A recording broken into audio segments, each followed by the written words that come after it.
There's a lot happening, and our guest for this hour is already seated. And this morning, we have him again, as we have had before, and we said that last time that he was here that we were going to do a follow-up into the near future to see what exactly was going on, and we're doing that this morning. Simon Gishuki is the Secretary General of the Association of Public Sector General Suppliers, and we're asking the questions this morning around where does the money go, understanding county spending and debt. He joins us this morning, and very, very good morning to you, Simon.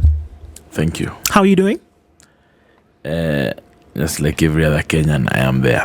You're there? Nikotu. You're somewhere there. Somewhere just hanging. Oh, no. I know that seems to be the answer from a lot of people for a lot of reasons. We're going to get into county spending and that conversation. We talked about pending bills, and we said that, a couple of months down the line, we're going to come back and say, okay, where are we now? If there's any difference in terms of what's happening with folks.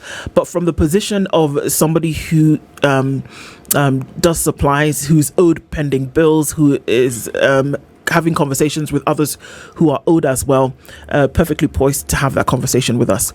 But first of all, let's welcome you to the show, and we'd like you to do an interpretation of today's proverb for us. Mark will tell you where we are this week, and then we'd like to hear your take on this proverb. All right? Which country only borders Mozambique and South Africa? Oh, that's not the proverb. Well, don't worry about it. Mozambique and South Africa. Okay. You're correct. Botswana. It is that small. Botswana has more neighbors than that. Oh, has more There's neighbors. a place called Eswatini. Oh, Eswatini. AKA Swaziland. Yes. AKA the land where I'd like to be king of that place. I'm sure you would. King of that place, man. That guy has watches more than the entire GDP of the country. I'm sorry. Okay. I'm laughing at my jokes. Bad manners. When a gorilla is in power, the monkeys are happy. See some of these proverbs. They would easily get you arrested. Because what are gorillas known for? They're greedy, they're selfish, and their family members, the monkey, would always be happy when one of them is there, because they can eat as much as they can and for no one's care. So let's not interpret it in a local setting for the safety of all of us. Now, locally, we don't have gorillas. Let's start there. Do we have gorillas in Kenya? No. You don't need to look for Mark. No, I'm just saying we have monkeys. Why would you ask an obvious question? No, you see, so that it's not in the Kenyan setting. All right, so he's trying to protect you, essentially, is what he's trying to say. Yeah. Just protect. I need to see 2027. Yeah. So Yes. Okay. All right. Last time you were here, Simon, we talked about, the pending bills. And this is, so the pending bills in different tiers. But what we're looking at right now is happening at the county level. And also then what spending looks like. But the overarching question that we have this morning in terms of monies that have been allocated to county for certain things, we're asking the question, where does that go? We've been told, over and over again, that the first charge on monies coming into counties is recurrent expenditure. That goes towards salaries, of course, as well as, debts owed and things like this. Leaves little for development. And we also know that the Auditor General, as well as the Controller of Budget, have told us what the absorption rates for funds have been across county over the years. But there seems to still be an issue, isn't it? That we're not really quite sure where some of these monies actually go. There's a lot that's being lobbied for money to go to the counties between Senate and the National Assembly. But what actually then gets to county, what we're looking at now is a 402 billion, right? Where does the money go? Where do you see the money go as people who do work in the counties? Okay. For starters, I think when good deeds are done, we appreciate. And when things go wrong, we will still be here to discuss it. I've always said, directly or indirectly, close to 70% of businesses will trade with government, directly or indirectly. That so means that you'll be looking at a chance of a very high percentage of businesses depending on government. So someone will always ask, out of the 4 or 2 billion that goes to counties, what does that money go to? Number one, we are looking at the recurrent. Could be salaries, could be the normal office things. There's no money that disappears in counties. It is either money is stolen or it is for the right purposes. So anyone who tells you money disappears, money doesn't disappear from accounts. Someone signs off the money through the right channels to fictitious bills or to whatever, but no one should ever tell you that county will lose money. No one should also tell you that a governor can walk into a CC's office and ask for money and it leaves the exchequer and disappears. That's hot air. What normally happens is how we do our procurement, which is a problem. And let me give credit first of all to the national government. So far, anyone who had the right documents for the right value of products that were supplied and documentation supported, they'll get their money paid. Okay. Could be this financial year that is coming, 2025, 2026, could be later, but you're sure that is your money and you duly supplied government and they duly acknowledge the debt. Number one is acknowledging that the debt will be paid with a time frame of when it shall be paid. Number two is when you do not have the right documents, then the national government won't pay your money, which is again a case of bringing us to an era where we will start valuing proper documentation in organizations, because at the end of it all, that's what you will require to claim funds. Yeah. Now, when it comes to counties, it's a different ball game. We need to hold people accountable for the signatures they put on LSOs. If you give me an LSO to supply, and down there's a small party says that this signature means that there's money. So they're actually guaranteeing that you supply, we pay you. Then after supplying, the story starts. They don't pay you, they don't do that, they don't do that, and they even push you. For example, right now guys are being told we'll pay you in August. So basically what you're being told is that you await for luck that we'll consider this now as a pending bill in the new financial year. So what you've essentially done is you've committed to pay me during this financial year with a planned amount, but you have overspent. Okay. One, because there's no checks and balances as to how much the people who are allowed to sign should commit an organization to. But overspent on what, Simon? So there's a budget, we spend so much time doing, in specifically for counties, it's the CIDPs. They do this, so they know this is a development plan, this is what we're going to do, this is how much money we need, and this is where we're going to get it, yes? So when we say overspent on what? Everything was budgeted for. This is what was budgeted for, but they'll always over-procure. There's a very big problem with how we do procurement, because we never hold people accountable when they commit organizations, services are rendered, and there's no payment going on. We never, ever prosecute them. So you'll find a clerk of a county assembly will easily authorize a payment, then the finance officer confirms there's money, and then you supply them, they still tell you we're waiting for exchequer. We still don't have cases where a county will say that the last financial year we never received all our money, because that then would support the fact that there are pending bills. They don't say. We've never had a case. It would be on media, where a county would say, for example, Nairobi would say, we expected X number of billions, we received X minus 10%. Then we'd expect that 10% would be unaccounted for, would be part of the pending bills. These signatures we append on LSOs is where the problem starts, because once you've committed an organization to supply a county, and then you're not paying, you after they supply, you tell them they're waiting for exchequer, then my question should be, when you come to Nairobi to get the money, then the first persons to be paid should be these people who you allowed to supply. Some of us are chasing bills of 2021, which basically means you are part of the money the president allocated to counties. You are budgeted for that year. You supplied because there was a budget for you. Now, come 2022, you are told you can wait after we are done doing our local supplies, then we can figure out whether your pending bills will be factored in. It wasn't. 2023, the same. So it continues as a game.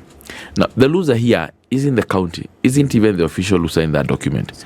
It's a normal businesses being run by normal Kenyans who are being told that the means to livelihood in your country is to invest in your own country, where those who don't pay you are never held liable.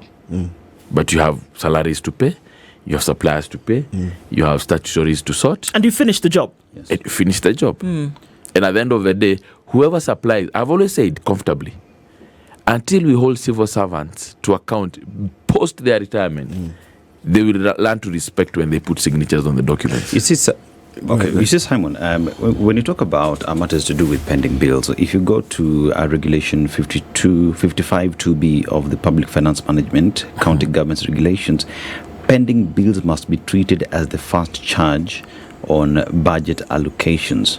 That's according to the Senate and COB recommendations. So those recommendations, are they anchored in any law? So all these regulations, as much as they exist, there is no law that is backing them. That means it's picky ponky. Let me, because it's counties. I don't know if you've had a chance to sit with them MCAs and see their reasoning in the budget process. How do they reason? Okay, they don't reason. That's okay. So MCA's polemics. We have a problem with how we do our budgets. Even our constitution talks about our first charge being the debt. Yes. So has any county, the ones that audited the debt, actually put that as a first charge? Nairobi did it with the Wakili Kamodo. Oranga did it. Have they put it as a first charge in this budget that is coming up? We did letters to all county assemblies, and all we requested was, is there a chance that we can have this debt be recognized as the other commercial bank debts that you have? Now, unless that is factored in, any pending bill is paid based on how much you can bribe. No other reason. Because it hasn't been factored in any budget. So where will they get the money to pay you? Because we must stop lying and saying the county will pay you. Nairobi is at 100 plus, Kiambu is at 6 billion, and the other counties. So unless it is factored in this coming budget as a prorated figure, meaning you've been told that these are the audited budget bills. So we have given you 2 billion. Pay 30% of all of them. So you as a supplier, you're even comfortable. You can negotiate with your bank. I'll pay 30% this financial year, 2027, 28, I'll pay another 30%. And it goes like that. Unless that is budgeted, where are we going to get the money from? Because we have made supplying government to be cartel-like, where a governor comes in and the first thing you're asking yourself as a genuine entrepreneur in Kenya is that who do I know in that CC? So that now I align myself well so that when I supply I get paid. I got discouraged from doing business with counties many years ago when one of the richest friends I knew started asking for loans that were quite cheap. 1,000, 2,000, because of this thing called pending bills, and because the CEC he knew was transferred. Very key. Now, I hear you when you say that these guys called MCAs etc, and then for making the budget, and the people who sign off on these contracts needs to be held personally liable. Problem with that is twofold. One, he will go to jail. There's no guarantee you get your money, right? But there's a beauty about going to jail. Yeah. Look at the Waitito case. Yes. The governor friends will easily tell you, kila mtu saya anajikava. Yeah. Because this is what happens when you're in power. You have a cover. Because you have a political party on your side. You have most likely on the president's side, you have a cover. Yeah. But power is transient. One day itaisha. Now when power leaves you, everything including your friends leave you. So it's okay. Right now they have that. So as a governor, as a CEC, you're covered. You will leave power. Right now, you saw the case of Nyandara, they jailed the governor. Yes. Now, if he was in power as an MP or an MCA, you think he would have been jailed? Of course not. Thank you. That's good in terms of discipline. But I'm looking at the remedies in terms of the pending bills. You've said about a pro rata way of doing things. But when you contracted yourself, you did not contract yourself pro rata. Yes. Right? You expected to be paid within a certain period, within a certain budget. Okay? My question is, when they are finishing that financial year in which you did your work, how is that debt transferred to the next government, and how is it treated? Because from what at least I know from the Public Finance Act is that when something is designated for the year 2025-2026 and budget allocated, the money is made available that year. Yes. So it means when it rolls over to the next year, it's already an illegality. So what happens? Kuna hii kitu ya pesa ni ya governor. Which is a question, but okay. Yeah, which basically means, you see, there's what is in law. Yeah. There's what happens in these institutions. Yes. Counties are run like households. Uh-huh. You can actually call a governor, complain to, or you meet, and he likes you. Atukona shida budget gani? Sijalipo pesa fulani. Tomorrow morning you have money in your account. What? Because he's your That's friend. how they are running the counties. So we must call them out because they are destroying livelihoods by running counties like households. Ask how many people. I wish if you pose that question, how many Kenyans have to bribe counties to get their legally owed money? It basically means someone is asking you for 20%. And maybe your interest is 10%. Oh, sorry, your profit was 10%. My dear, and without the 20%, you won't get paid. And there are counties where it's even governors' wives who authorize payments. Hi.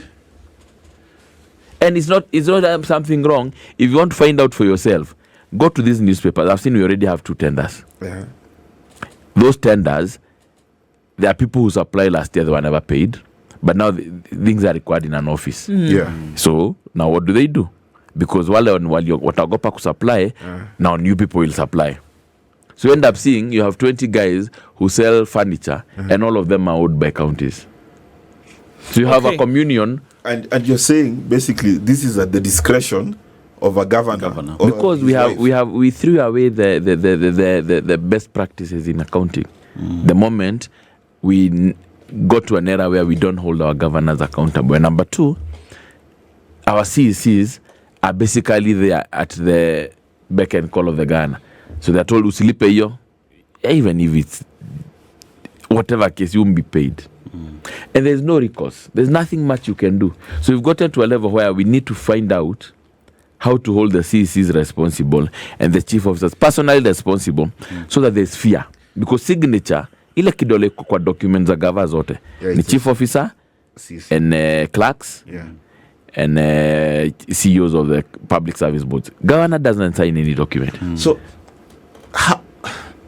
how hopelessly broken is the system when you say that bills are at the beck and call of a governor? Because I'm trying to think, there's a process, there's a budget office, there's a parliament, there's Senate, there's MCAs. Sorry, Mark, there is this activity, and I just want to see how it plugs in here. There is an activity at the beginning of every 5 years where people go, they spend millions for tents and accommodation and per diem, and people go and they plan how they're going to spend money. Yes. They plan the projects that they're going to get involved in. Am I wrong? What projects? The CIPD. They're called the CIDPs. Yes. That is what they are. They're the county development plans. Yes. This is where all of this happens. True. So my question is, based on what you're saying, my question is, you have a plan, you have a budget. Why then do we have a situation whereby for an entire entity like this, it would appear as though, oh, you did something that was part of this CIDP, right? But okay, you've not been paid. Let me just pay you via M-Pesa. That's what it looks like. Yes. We have always asked, do we even have a county procurement plan for any county, the 47? Because everything lands with a strategic plan. Yes. So if you have a CIPD, it means you have a watertight HR plan because you need personnel to implement the plan, watertight finance plan for 5 years, watertight procurement plan for 5 years, and even a watertight development plan. Yes. Do you have any of the country with those 4 documents? Which basically means that number 1, let me even give you a practical example. How do counties make money? Their own revenue. Yes. Is by ensuring there is stimulus growth uko mashinani, you collect money from SOCOs and the hospitals are working. Now, Mashinani, you are the main supplier. Let's say, let me look for accounting. Nyamira town. You're the main suppliers of grocery, milk, and whatever. And you've not been paid by the county. So number one, you are not able to pay your license fees. So revenue goes down. Yes. You had employed 20 people, now you're employing 5. Pay goes down. You had a kibanda there, you are doing soko, now you don't even have that one. Yet, maybe your supplies to the county is 100, 200,000. And most of these supplies to the county, the guys are not even asking for millions. Most people are between 50,000 and 400,000. You know, let me tell you, I even want to remove my glasses to see you better. Okay. Because the little time I spent in government, I knew one thing, that the most looked at document is a procurement plan. It was watertight. We knew that you could actually assess much of the expenditure of your institution by going through a procurement plan, which is discussed every year, ratified and approved. You are saying now that there are counties, if not all, that do not even know what they are buying this year. They even call. You hear counties calling, pigia nani supply, apana huyo alikata jumnamuo. So call someone else. Because these guys will send quotations out. You won't reply to the quotations. Because why are you... We're already in a hole. You see, the problem with our country, we've not admitted that we're in a hole. We're already in a very dark one. We're already about 200 billion counties.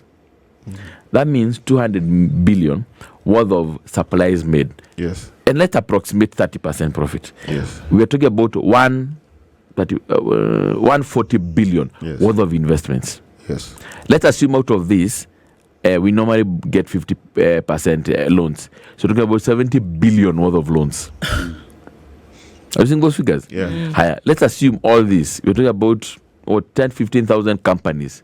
There are 15,000 minimum individuals who invested in various fields in the hope that now, since I don't want to do an 8-to-5 job, I'm an entrepreneur. Employing an average 2 people, 30,000 livelihoods. So we're talking about 47 counties that are destroying over 30,000 livelihoods comfortably. Banks that have loans and collaterals that they would want to dispose, but right now, who is even buying those assets? But Simon, I hear what you're saying. I want to look below that just a little bit to have an understanding, so that this hole that you speak about that we're so obviously in, are we saying that at the county level, what we would see as best practice actually doesn't happen? That I put forward a tender as a business owner, as an entrepreneur, whatever the case may be. I tender. It's the tender documents come out from county. I apply, right? I am awarded the tender. I go and seek, capital if I need that to happen. Yes. I do the project and all the approvals are given. I do the project. I complete the project and I take my papers in for payment at the county level.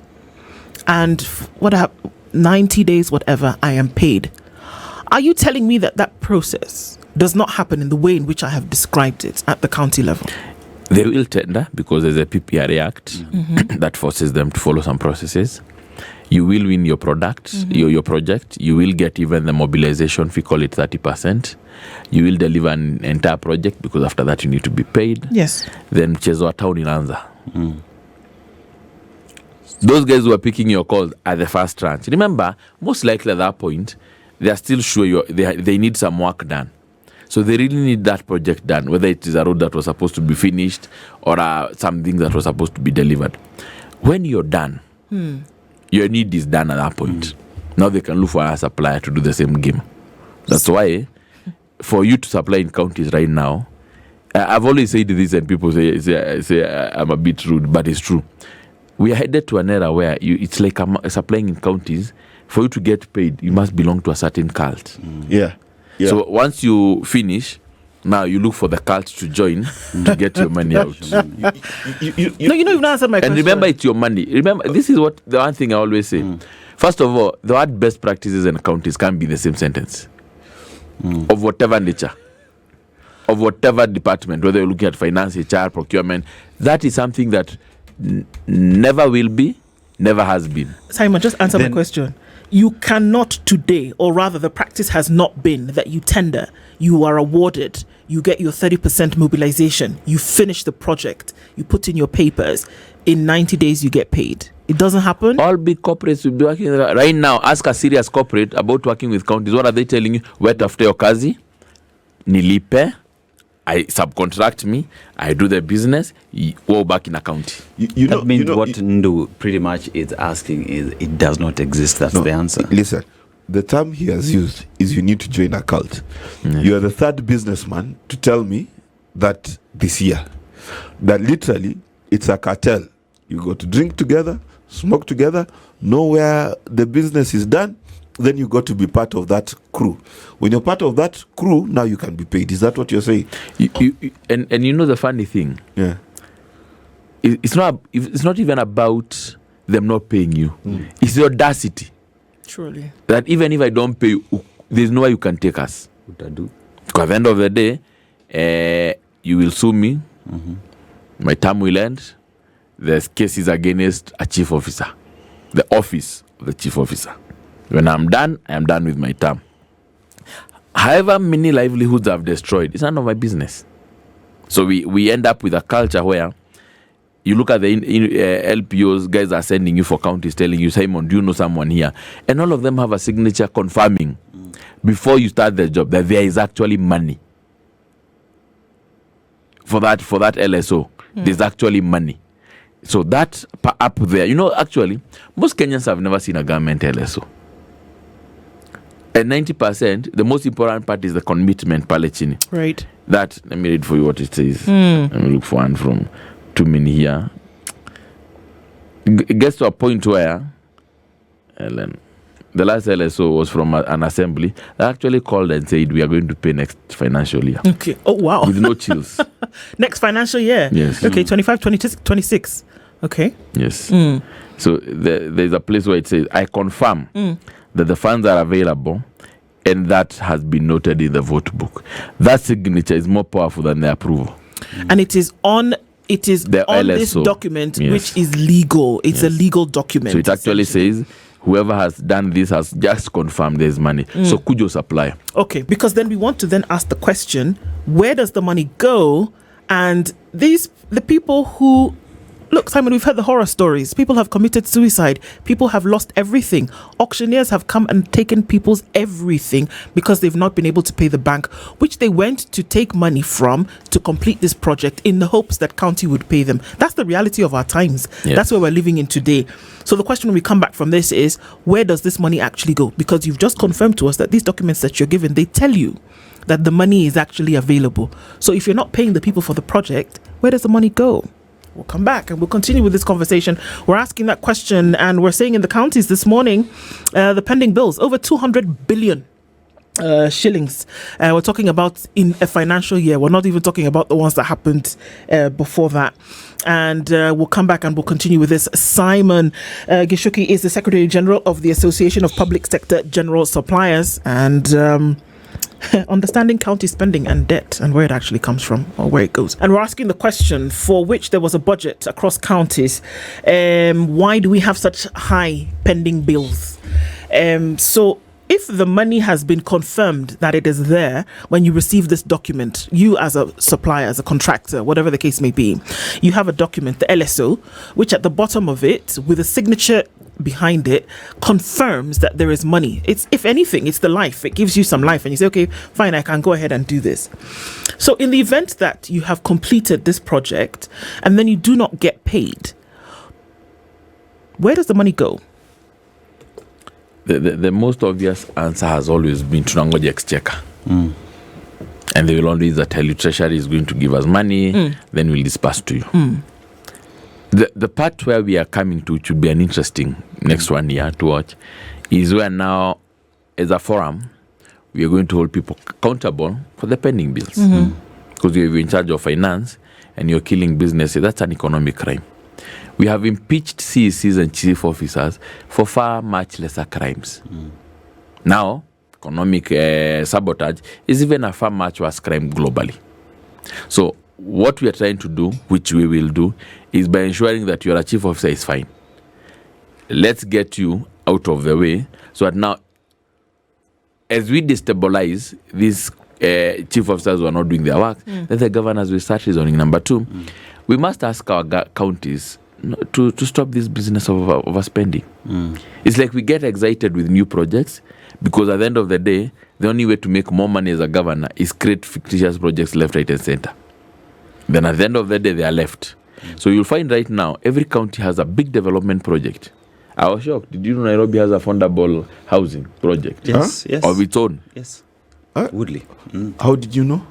There's one in Woodley. And I saw the other day and asked myself, tushamaliza kulipa suppliers, sa tumefika a point where now we put another group of contractors on debt. Because that will basically be debt. Because if you're looking at 10-15 billion worth of a project for 2 years, so do you have 5 billion every year for that project? And that's how you actually realize we get into debt. Simon, so there is the LSO that is signed, which is a commitment that there is money to spend, right? Yes. But then again, there is also the issue that we see every other budget here, the fact that the National Treasury is delaying in disbursement of funds. Is that the fact, or is that just an excuse for counties? By 30th June, have they disbursed all the amounts? So by 30th June, supplier then who was supposed to be paid in November last year should be cleared. Yes. Because we don't have a case where counties will say, we never got 50% of our monies. Okay.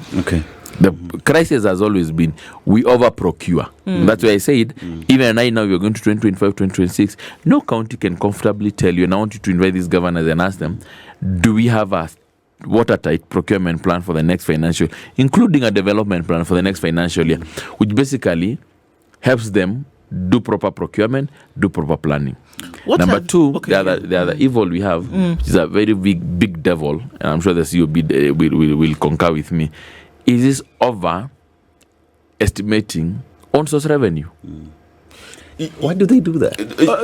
Sorry. Because the only way you will get more money into your more figures for procuring. But that's it's a counter narrative, and I'll tell you why.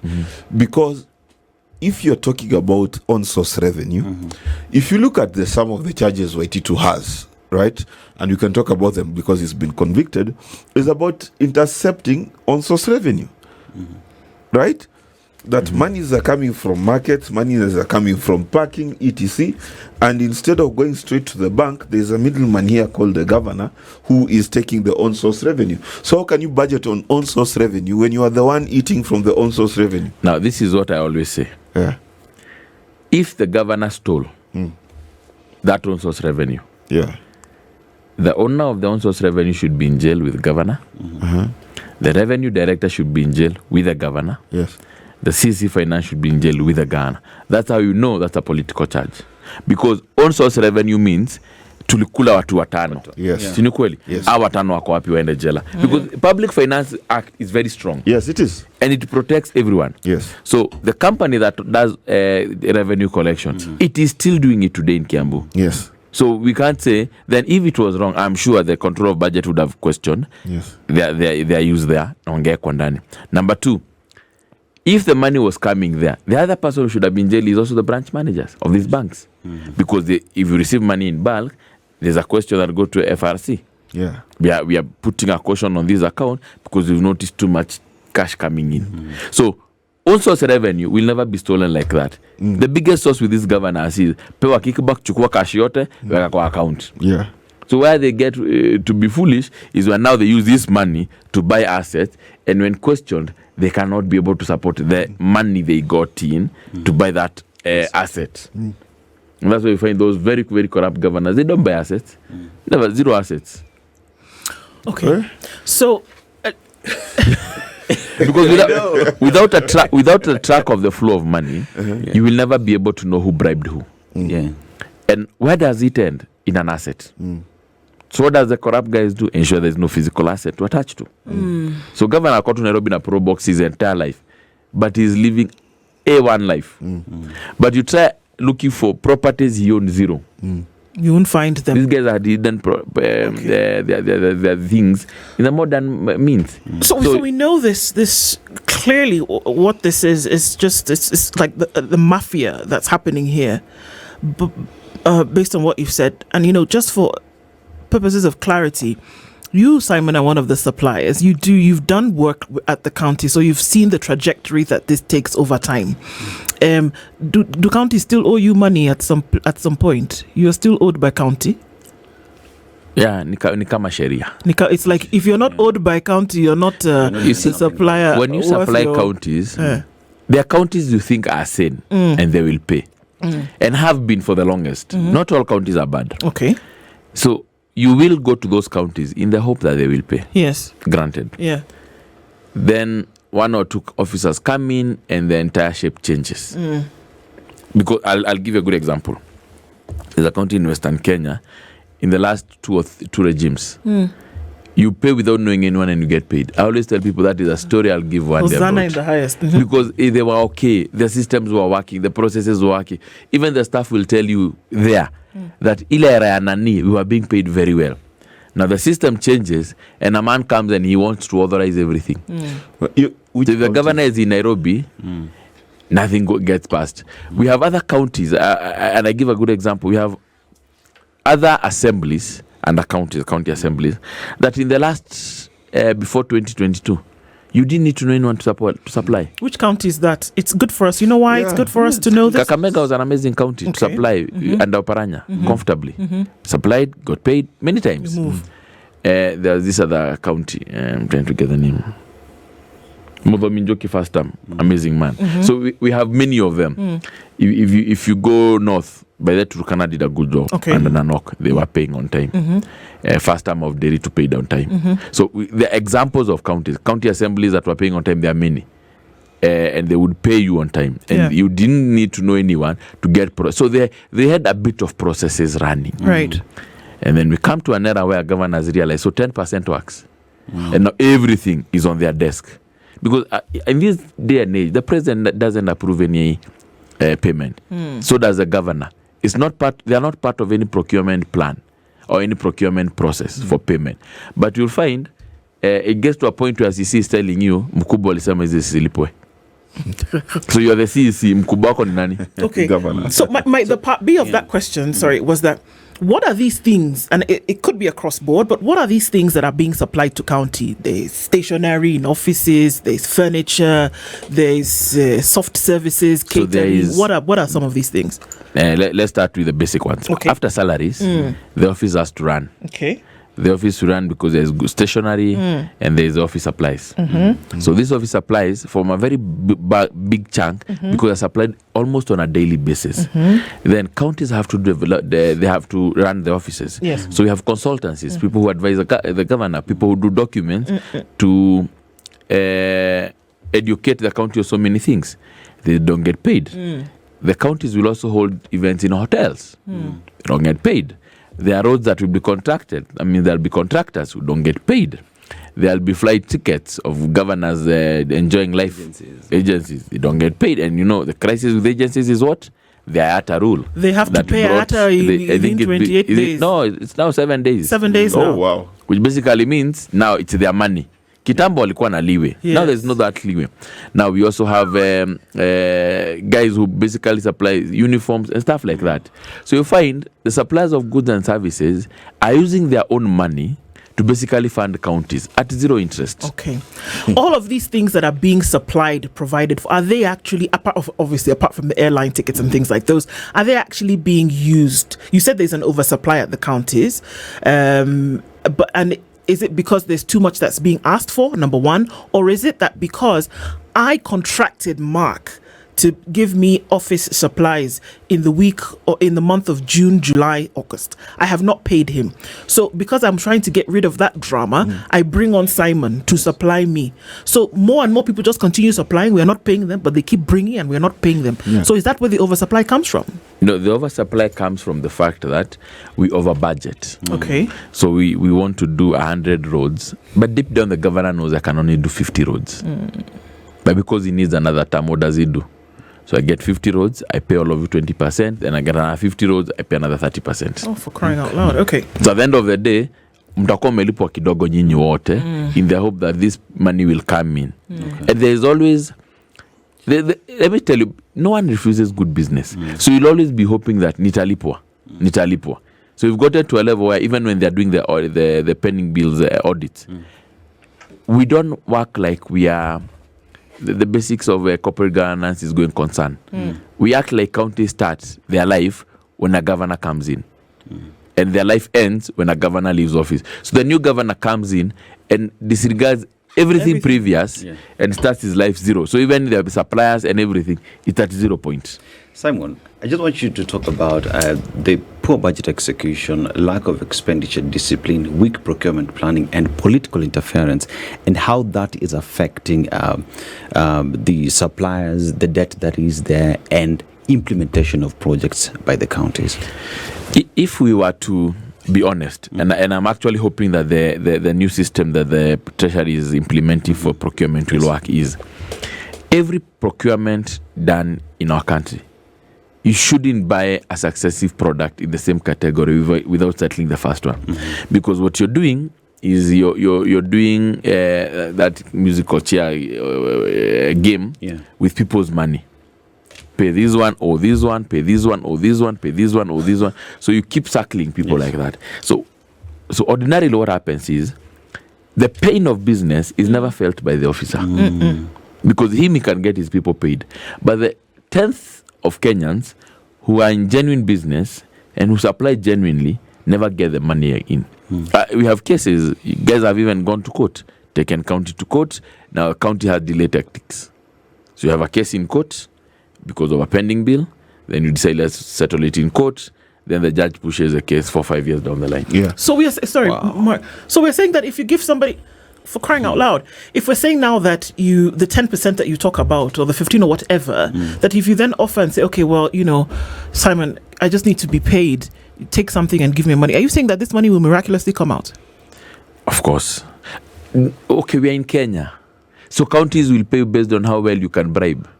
So you've gotten to a level where now supplying counties it's not about how good you are, how competent you are, and if you want to look at the quality of products being given to counties, because it's based on, since I need to make good margins and I know I will bribe at some point, I give you the least value or the least quality, because at the end of the day I need money, and this is why I say the problem of our agencies in Kenya is arresting the wrong people.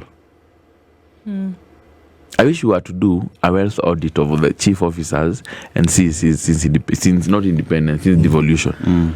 With the kind of salaries they make, you'll even be shocked. It's the suppliers' money that is keeping them in those big places here and there. Because imagine 30%, okay, on average 20% of, let's say, 100 billion worth of supplies across counties. So you're bribing 20 billion every year to people for the work not done, for them to do their job. You know the question that I keep having. So the government has come up with digital procurement, right? Yes, which is supposed to be rolled out in a few. And then number two, because the Public Finance Act is very clear that even these officers you talk about should have a procurement plan, go through certain procurement processes, and their job is to just inspect whether the goods or services were delivered, say yes or no, and then they get into the online system. I've forgotten what it's called. Government thing. IFMIS, right? And then they approve. Done, you've got your money because they had your account from the beginning. Right? So IFMIS was one of the solutions, digital solutions to this procurement and payment issue, right? No, it wasn't.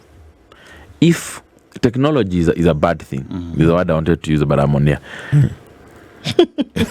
If your processes are inefficient physically, yes, they can't be efficient. The moment you digitize, you are magnifying inefficiency. National government works fantastic with IFMIS. And that's the beauty of it. It works fantastic. Now come to counties, that's where the mess is. But national government with IFMIS, A1. I hear you say that IFMIS at the counties has been engineered to intentionally fail. Not engineered. There are no processes. And I've always said this, even if you push them to use a model for IFMIS, they'll ask you for quotes, they'll ask you for documents. It will pen that they'll ask for another supplier. Okay, this is not a secret, right? It's in the open. We're having this discussion here where thousands of people are listening. So it's not as though there is some kind of shame whereby they say, no, don't tell anybody, Simon, don't talk. It is out in the open, and yet it continues to happen as though it is okay and accepted. We read and saw the horror story of the woman who was owed money by one of the counties and took her own life because it was just too much. Auctioneers had taken her things, bank loan had gone crazy, she couldn't send her children to school anymore. But she mirrors the issues that many other people are facing as a result of this kind of thing. My question is, how can it be that this is it's in broad daylight? It's not under the cover of darkness. It is happening. People are suffering today, but it is still a practice that seems to be accepted. And it would appear as though you can't do business with counties and still remain sane. I'll take you back to history. History is an amazing object. It was okay to be associated with Pablo Escobar. At some point in life, it was fashionable. And yet, everyone knew this guy selling drugs. But it was okay because it was funding politicians, building houses, and it was okay. So I'm a friend of Pablo Escobar, and I'm okay. Now, it's also fashionable to say you're supplying counties and you're in debt. And it has become the norm to everyone to say, biashara county achana nayo. So we have accepted that counties are failed. We have accepted that they are too corrupt to even work with. It's just that we are not doing too much to sort that problem. And that's the honest truth. The same way I've given you an example. So we will keep beating the drums until someone will be like, okay, how do we sort this crisis? Because it's a crisis. As we speak right now, the county pending bills is a crisis. And I stayed here the other time. Kiambu 6 billion. Under what miracle would they clear those debts in 2 years? Nairobi 118. Under what miracle would they clear the debt even in 10 years? Now, even if they go the national, because I've seen this securitization of bills, counties will adopt it. It's another cash cow. Because they will do this, raise money to clear pending bills, get kickbacks, create more crises in pending bills, do securities, get kickbacks. So at the end of the day, we are talking about pending bills like it's a sweet topic, but it's a bitter topic. We're talking about people's money that are dead in counties and their families and people dying without ever recovering that money. Simon, you are a supplier, and you've mentioned something to do with lack of processes at the counties that is making all these problems. So how do we fix it? One, we fix it by two things. We need to have very good checks and balances introduced at the county level. I still believe today we would have set systems in the first 2 years, in the first 5 years.